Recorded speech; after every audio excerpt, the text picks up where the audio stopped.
Hari ini kita akan melihat bagaimana kapal modern China menangkap udang dalam skala besar dan memprosesnya di atas kapal canggihnya. Sejak mereka ditangkap, setiap udang ditangani dengan hati-hati untuk menjaga kesegaran dan kualitasnya dari kedalaman laut yang dingin hingga ke piring konsumen.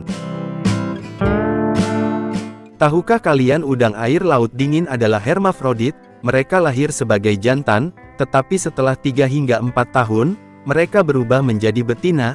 Hidup di perairan dingin itu berarti mereka tumbuh sangat lambat, dan pertumbuhan yang lambat itulah yang memberi mereka rasa manis yang lembut, dan tekstur yang meleleh di mulut kalian. Lalu, apa yang mereka makan dengan baik?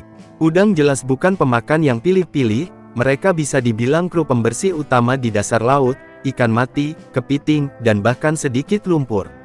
Apa kalian tahu dalam hal menangkap udang, jaring trolling adalah yang sangat efektif, terutama dengan semua peralatan berteknologi tinggi, dengan bantuan sonar dan GPS, nelayan seperti memiliki kekuatan super pencari udang, mereka dapat menemukan tepat di mana udang berada, yang berarti lebih sedikit usaha yang terbuang, dan lebih sedikit makhluk laut lainnya yang tertangkap, ditambah jaring ini dirancang untuk menarik 1 ton udang sekaligus. Jika udang semua nongkrong di satu area, itu seperti memenangkan jackpot.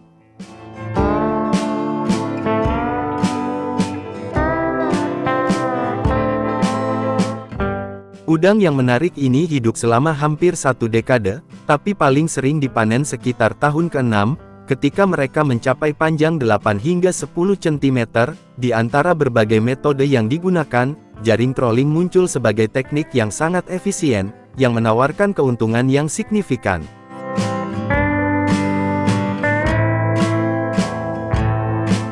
Setelah udang dibawa ke atas kapal, mereka melalui tahap pemrosesan yang cermat, untuk menjaga kualitas dan kesegarannya.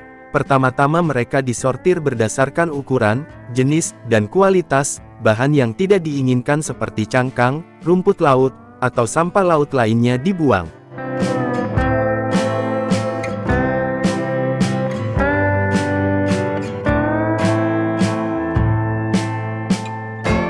Setelah pembersihan awal, mereka dengan hati-hati disimpan di tempat berlapis es dalam wadah, memastikan mereka tetap segar dan siap untuk diangkut ke pabrik pengolahan, segera setelah kapal mencapai dermaga.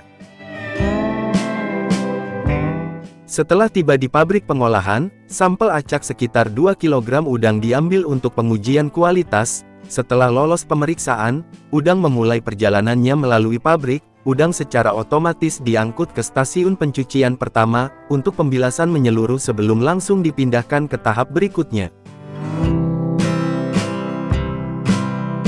Di industri raksasa ini, mereka dimasak dengan lembut dalam air asin ringan, untuk meningkatkan rasa alami mereka, sambil memastikan tekstur yang sempurna. Setelah dimasak, udang segera direndam dalam air es pada suhu 1 derajat Celcius, untuk menghentikan proses pemasakan dengan cepat, dan mengunci kesegarannya. Untuk produk udang beku utuh, mereka membekukannya saat udang masih utuh. Dengan cara itu pelanggan mendapatkan warna merah cerah yang indah, dan dikemas dengan baik.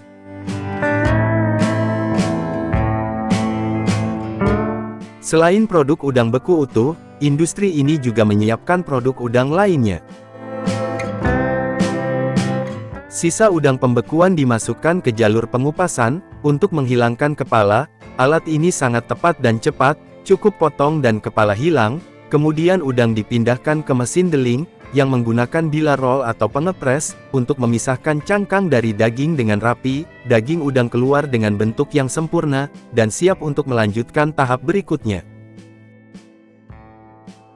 Sekarang tibalah bagian memilah berdasarkan ukuran. Mereka punya pemilah otomatis canggih yang bekerja dengan baik, tetapi terkadang tetap butuh pengawasan manusia untuk melakukannya dengan benar. Disinilah tim bermata elang bertugas memeriksa setiap udang, untuk mencari apapun yang mungkin terlewatkan oleh mesin. Setelah udang dikupas dan diperiksa secara menyeluruh, maka dicuci dengan air es hanya untuk memastikan pembilasan yang baik, untuk membersihkan dari apapun yang mungkin tersisa. Kemudian udang yang berharga langsung masuk ke dalam ruang pembekuan yang kuat, dan menjaga udang tetap segar. Sekarang kita sampai pada tahap akhir pengemasan. Pertama, udang yang diglasir sempurna itu melakukan perjalanan cepat, melalui mesin penimbang otomatis, untuk memastikan setiap kemasan mendapatkan jumlah yang tepat tanpa kecurangan. Pada mesin pengemasan otomatis udang dikemas dengan baik dan rapat menggunakan tas khusus, kemudian mereka dengan hati-hati menumpuk tas tersebut ke dalam karton yang siap dipacking. Udang air laut adalah sumber protein yang fantastis, dengan rendah kalori. Anda dapat menikmatinya dalam keadaan dingin atau bagian dari hidangan panas, baik dipanggang atau digoreng.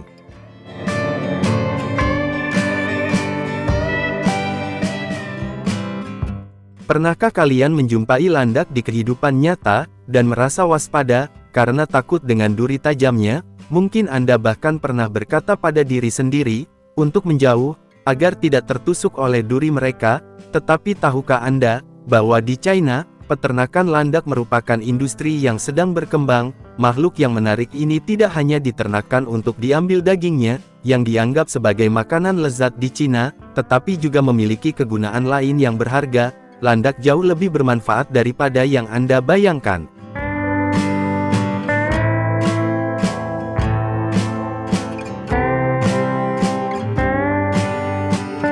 Landak mungkin terlihat seperti makhluk yang lambat, tetapi mereka memilih pertahanan yang kuat, lebih dari 30.000 duri tajam.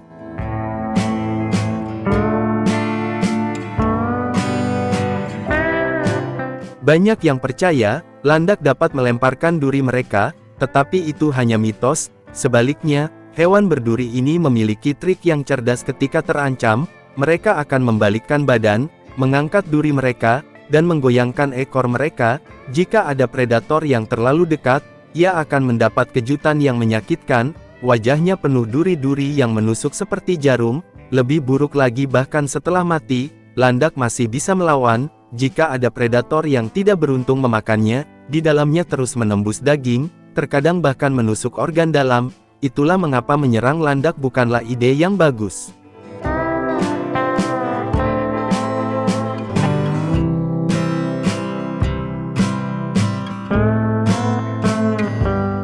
Peternakan landak menjadi lebih penting dalam beberapa tahun terakhir. Untuk konservasi dan bisnis, perburuan yang berlebihan telah sangat mengurangi jumlah landak liar, jadi peternakan membantu memenuhi permintaan, sambil melindungi spesies tersebut.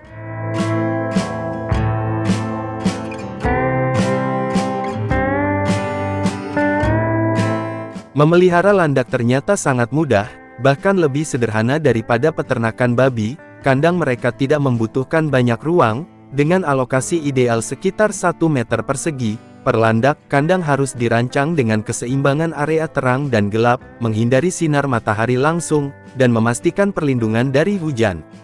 Lantai dan halaman harus terbuat dari beton tebal, dengan sedikit kemiringan untuk mengalirkan air dengan baik, dan menghentikan landak menggali keluar. Jika menggunakan pagar kawat, dinding dasar yang kuat diperlukan untuk mencegah landak meraih kandang lain. Petani juga meletakkan kayu gelondongan tulang atau balok di kandang, sehingga landak dapat menyertakan giginya, dan menghindari mengunyah kandang.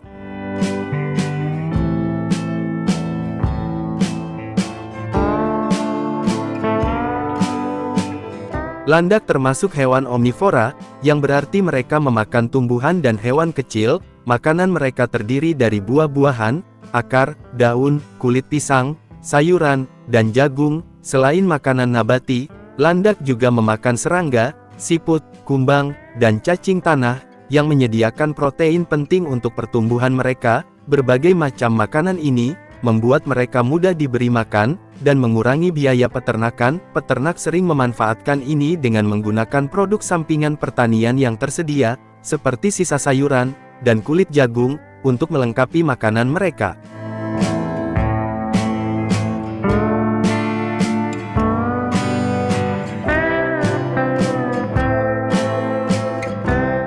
Landak tidak dapat menangani cuaca dingin dengan baik. Di alam liar mereka menggali lubang yang dalam, dan tinggal di dalam selama berbulan-bulan. Selama musim dingin, peternak perlu membangun lubang yang sama, dan menambahkan rumput kering, agar mereka tetap hangat dan nyaman di musim dingin. Landak menunjukkan perilaku produksi yang unik. jantan dan betina biasanya ditempatkan secara terpisah, dengan perkawinan terkendali. Ketika betina menunjukkan tanda-tanda birahi, peternak kemudian menempatkan jantan ke dalam kandang betina untuk kawin.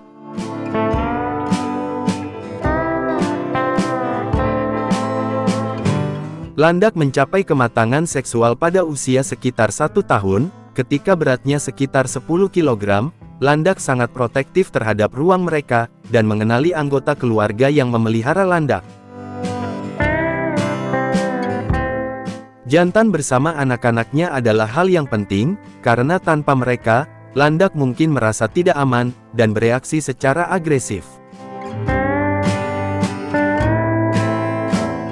Peternakan dengan sekitar 50 pasang pengembang biakan, yang masing-masing menghasilkan 2 hingga 3 keturunan per musim, dapat mengharapkan hasil tahunan sekitar 200 landak untuk dijual. Hal ini merupakan peluang bisnis yang menguntungkan, mengingat meningkatnya permintaan daging landak.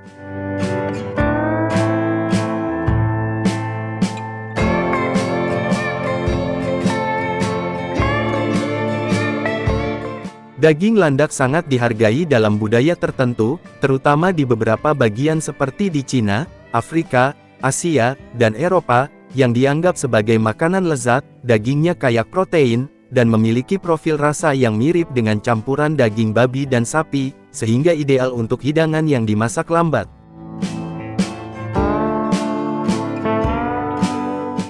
Penanganan landak memerlukan kehati-hatian, karena duri mereka yang tajam dapat menyebabkan cedera parah. Sarung tangan pelindung, pakaian, dan kacamata sangat penting saat bekerja dengan hewan-hewan ini. Setelah disembelih, beberapa metode dapat digunakan untuk menghilangkan duri secara efisien, termasuk dipanggang di atas api terbuka untuk melemahkan duri, menggunakan obor las untuk melonggarkannya, merendamnya dalam air panas untuk melunakkannya, atau menggunakan alat khusus seperti tang untuk melepaskannya secara manual.